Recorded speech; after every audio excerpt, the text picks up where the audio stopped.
The most powerful thing you can do right now is nothing. Not hustle harder, not say more, not try to convince anyone of anything.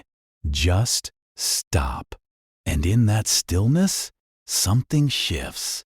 You've been trying to earn your place in every room you walk into. You soften your opinions before you even finish the thought. You check your phone a little too fast after sending a message. You over-explain decisions that nobody asked you to justify. You apologize for things that don't require an apology. And the frustrating part? The more effort you put in, the less people seem to notice. You work harder to be liked, and somehow you feel less respected. You try to close every gap in communication, and somehow you feel less understood. You give more time, more energy, more of yourself, and somehow you walk away from conversations feeling emptier than before you started. This isn't bad luck. It isn't that the people around you are ungrateful. It isn't even that you're doing something obviously wrong.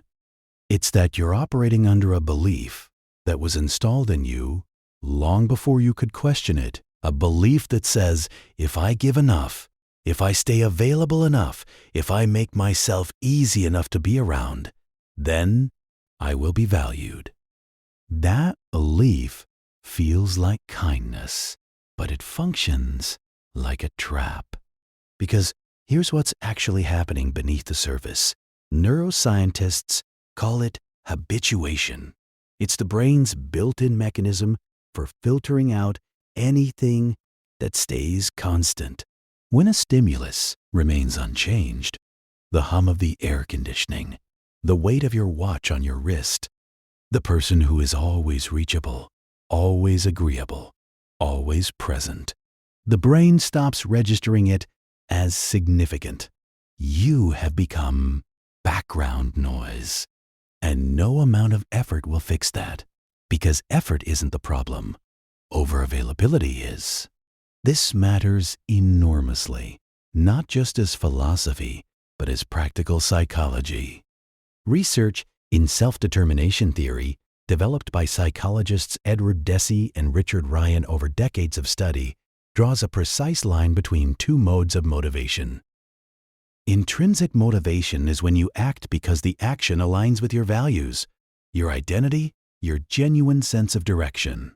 Extrinsic motivation is when you act to secure a reaction, approval, validation, the avoidance of rejection. People who operate from intrinsic motivation are consistently rated by others as more competent, more trustworthy, and more compelling to be around. Not because they're trying to seem that way, but because the signal they broadcast is fundamentally different. Think about the people in your own life who you respect most, not the ones who tried the hardest, the ones who seemed the most settled, the ones who said what they meant without overqualifying it, the ones who could sit in silence without filling it anxiously, the ones whose attention, when it landed on you, felt like something, because it wasn't given to everyone automatically. That quality has a neurological basis. The prefrontal cortex, the region of the brain responsible for social judgment, status assessment, and decision-making, is highly sensitive to signals of emotional regulation. When anxiety drives your communication, when the urgency of needing to be understood or approved of leaks into your tone, your pace, your over-explanation, the brain on the other end detects that too. Not consciously, not as a judgment, but as a signal that says, this person is not anchored, this person needs something from me. And something in the other person, quietly, without knowing why, starts to pull back. Let's go deeper, because this is where most people stop. They understand the concept intellectually. They nod, and then they go back to the same patterns. Why? Because the pattern isn't logical, it's neurological. From childhood, your nervous system was conditioned through a simple feedback loop. Certain behaviors produced connection, warmth, safety. Others produced distance, tension, or withdrawal. Over thousands of repetitions, most of them invisible, your brain mapped what it needed to do to secure the attachment it depended on. For many people, that map said, be easy, be agreeable, be the one who never makes things difficult. Keep the peace at the cost of your own comfort, and you will be safe. That programming runs fast. It runs before you're consciously aware of it. Psychologist Daniel Kahneman's framework, which he describes as System 1 and System 2 thinking, helps explain this. System 1 is automatic, fast, and rooted in emotional memory. System 2 is deliberate, slower, and governed by conscious reasoning.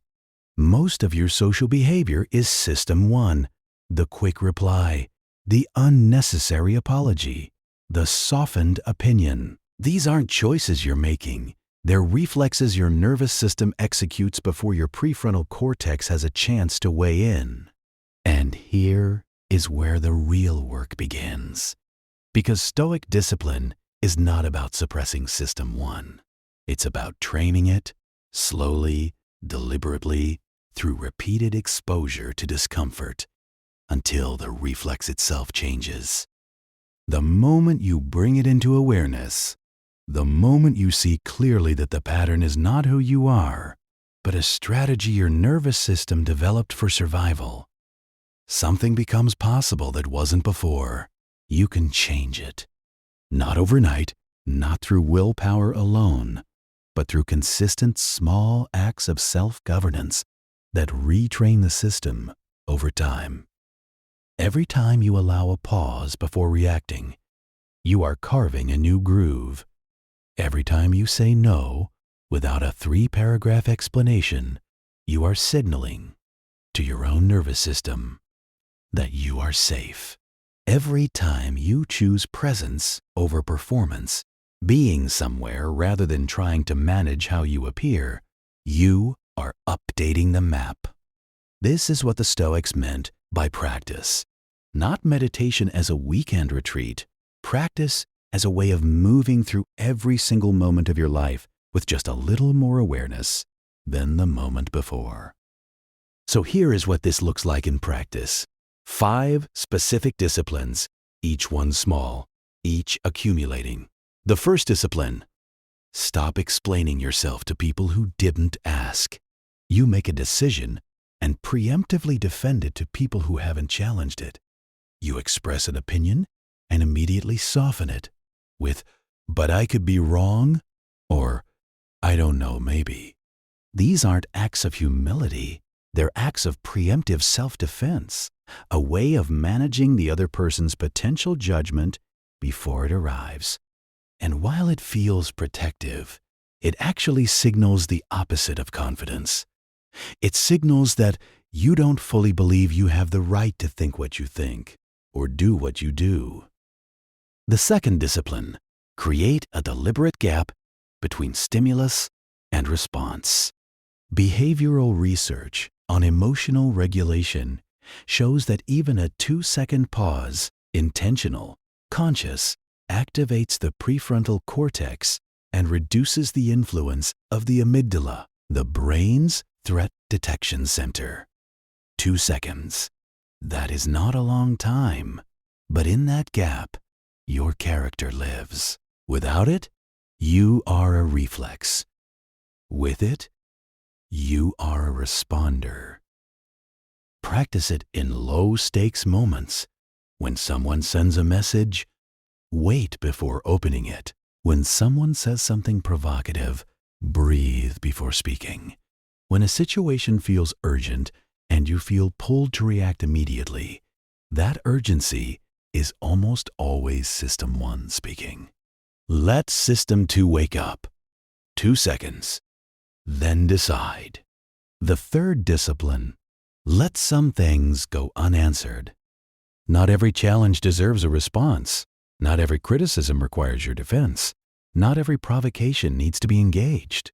The Stoics understood that the decision to not respond is itself a response, often the most powerful one available.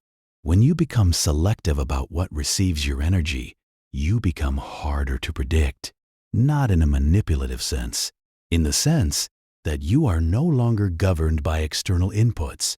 You are governed by your own values, and that shift is felt by everyone around you.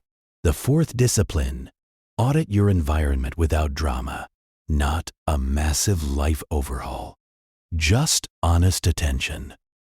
Which relationships leave you clearer after an hour? Which ones leave you drained? Which conversations feel like an exchange? And which ones feel like a withdrawal from an account that only you keep refilling? You don't need to cut people out aggressively. You don't need to make speeches or announce decisions. You simply begin to allocate your attention differently. Quietly, without performance, you become a little less available in the directions that cost you the most. You become a little more present in the ones that feed something real. The fifth discipline: give your best from strength, not from fear. This is the most important one and the most misunderstood. The goal of all of this is not coldness. It is not detachment in the sense of caring about nothing. It is not building walls so high that nothing can reach you. The goal is to ensure that when you give your warmth, your time, your effort, your full attention, it comes from a place of genuine choice, not from anxiety about what happens if you don't, not from the fear of losing someone, not from the need to be liked, needed, or approved of. Because warmth that comes from fear is exhausting for both people. It has an edge of desperation in it, even when it's disguised as generosity. And the person receiving it, even if they can't articulate it, can sense the desperation. It doesn't create closeness. It creates obligation. Here is the truth that all of this points toward. Respect is not something you convince people to give you. It's something you stop preventing them from feeling. When you are desperate for approval, you make it very difficult for anyone to genuinely respect you because you are constantly managing them, maneuvering for their validation, adjusting yourself to fit what you think they want to see. They sense the maneuver even when they can't name it, and something in them stays unmoved. But when you become grounded, when you have done the slow, quiet work of becoming someone who is not ruled by what you need from each interaction, something changes. You stop broadcasting need and start broadcasting presence. In a world where most people are performing, calculating, managing their image, and scanning every room for signs of approval, the person who is simply, genuinely there stands out with a kind of gravity that no technique can replicate. The pause you allowed when everything in you wanted to react, the explanation you didn't give, the message you didn't send, the boundary you held quietly, without an argument, the approval you decided you could live without. Each one is a deposit. Each one tells your nervous system something different about who you are, and over time, not dramatically, not overnight, the signal you broadcast changes. The freedom isn't in having no fear. It isn't in never feeling the pull toward approval or validation. It's in no longer being owned by it. You feel it, you observe it, and then you choose. That choice, practiced quietly over time, is what presence is made of. Save this for the day you forget what you're building. Share it with someone who's tired of chasing. And if this channel is part of your practice, stay with us. There's more ahead.